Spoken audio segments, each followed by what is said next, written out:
I'm here to tell you that I am endorsing Justin Bibb to be the next mayor of the city. And I want to put this in context. I think it's time that we pass the torch to the next generation. I got to know Justin just a tiny little bit when he was in high school with my daughter, who's now a doctor and a mother. People put their lives in my daughter's hands. I think that we can put the life of our city in Justin Bibb's hands. And I think what we look at is, what do we want in a mayor? I've done this job. It is the hardest job ever. Don't let anybody tell you it's easy. It's hard. But you need somebody who can listen, and listen to people who don't agree all the time. That's the idea. And who will learn. Who knows that you don't know everything there is to know about being mayor, and what you want to do is build a team of people who know more about things than you do.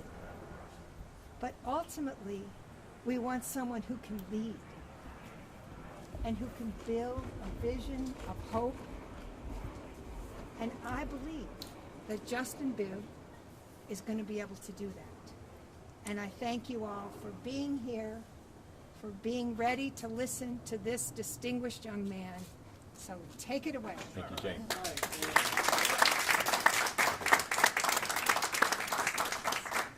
It is certainly an honor to be endorsed by our city's first female mayor and a dear friend, Mayor Jane Campbell. Thank you again so much. I appreciate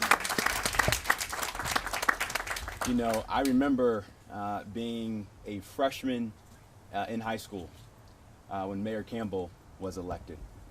And our nation and our city was at a critical crossroads after the devastating terrorist attack of 9/11. Mayor Campbell showed persistence, she showed compassion, and she showed a commitment by not just being a great and effective mayor, but being a servant leader. And I'm running to be the next mayor of Cleveland because I believe our city needs a servant leader at 601 Lakeside Avenue. We are at that same juncture right now in our city. The poorest big city in America, the least connected in terms of the digital divide. And we can't meet the moment unless we build a new political coalition to remake this city to be that city of opportunity. I believe by doing this here, it speaks to that coalition we've been building. When we announced our campaign on January 12th, we've done over 200 meet and greets in backyards like West Park, in places like Mount Pleasant, in barbershops and salons, because I wanted to show the people that before you can lead, you gotta listen. We need a listener in the mayor's office. We need a leader in the mayor's office, and we need a servant leader to be the next mayor of Cleveland. So I'm humbled by your endorsement, Mayor Campbell. I'm ready to lead this city, and I'm ready to get to work come November 2nd. Thank you once again for your endorsement.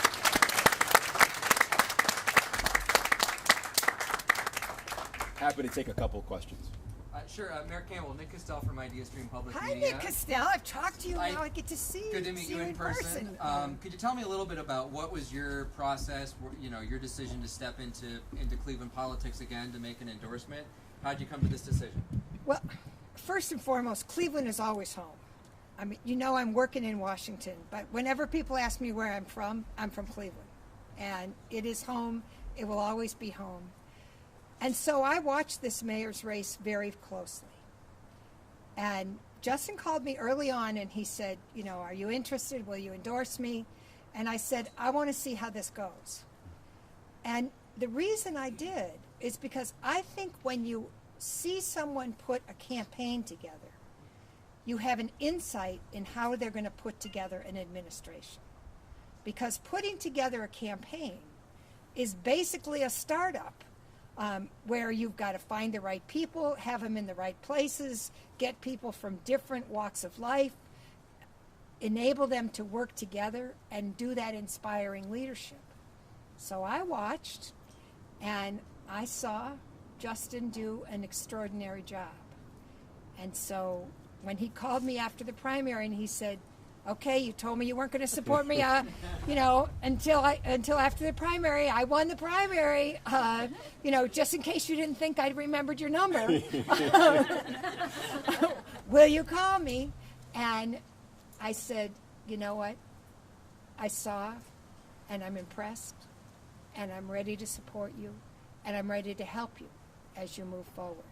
Not just with the campaign, but when it comes time to lead the city. Because the other thing I know is that being mayor can sometimes be very isolating. And so it's nice to be able to talk to someone who sat in that chair and just give you advice. And the good news is I don't want anything. I am old enough. I got good kids. I got a job.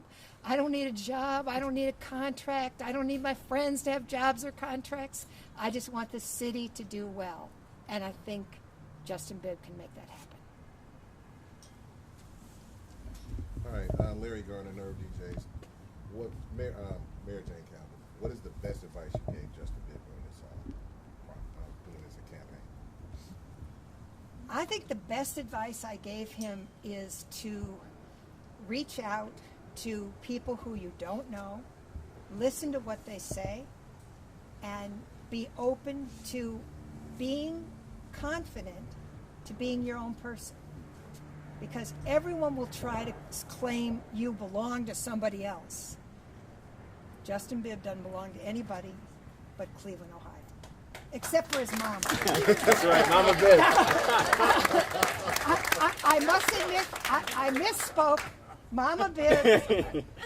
There's one person here who has absolute authority. Yes. And so, Mama Bibb. I'm glad she's not running for mayor. Any other questions? I would like to ask a question. Carl Bachtel, good old Channel 3. Yes. I normally don't ask questions. It's okay. But there seems to be a violence epidemic in Cleveland. And we've done a lot of coverage over the last couple of weeks on just horrible situations. And like Jane said, the obvious, being mayor is hard. Yeah. And they're going to look to you to leadership. What can people look to for you for support and for a plan to try and tackle this? Because it's bad. It's bad. Well, number one, visibility. The mayor needs to be visible, walking the streets with the police chief, with community leaders to quell the violence in our neighborhoods. And number two, I want to call for what I've been calling for since we announced our campaign. We need more officers visible on the streets, walking our neighborhoods. Right now, roughly 51% of our cops are walking the beat, and the other 49% are behind the desk. That doesn't make sense to me. We need 70% walking the beat, doing the hard work of community policing. The other thing I would say is this. We got to give people hope and opportunity. We have a once-in-a-generational opportunity right now with all the money we're getting from President Biden to build back our neighborhoods, to give people hope, to give people opportunity, to put people back to work coming out of this pandemic. And I believe with the right mayor and with the right leadership in this city, we can build the most inclusive comeback in our city's history, but it's going to take a new kind of political coalition to do it, and that's what this election is all about. You, unlike your opponent, favored the Safer Cleveland referendum ballot. Can you tell me why that is so important? This is simple for me. I'm a son of a cop, and I believe that the prerequisite to opportunity in our neighborhoods is safety and trust. And right now, for the last decade, we spent nearly $30 million trying to settle police misconduct claims, and nearly 100 people have died due to police misconduct in this city.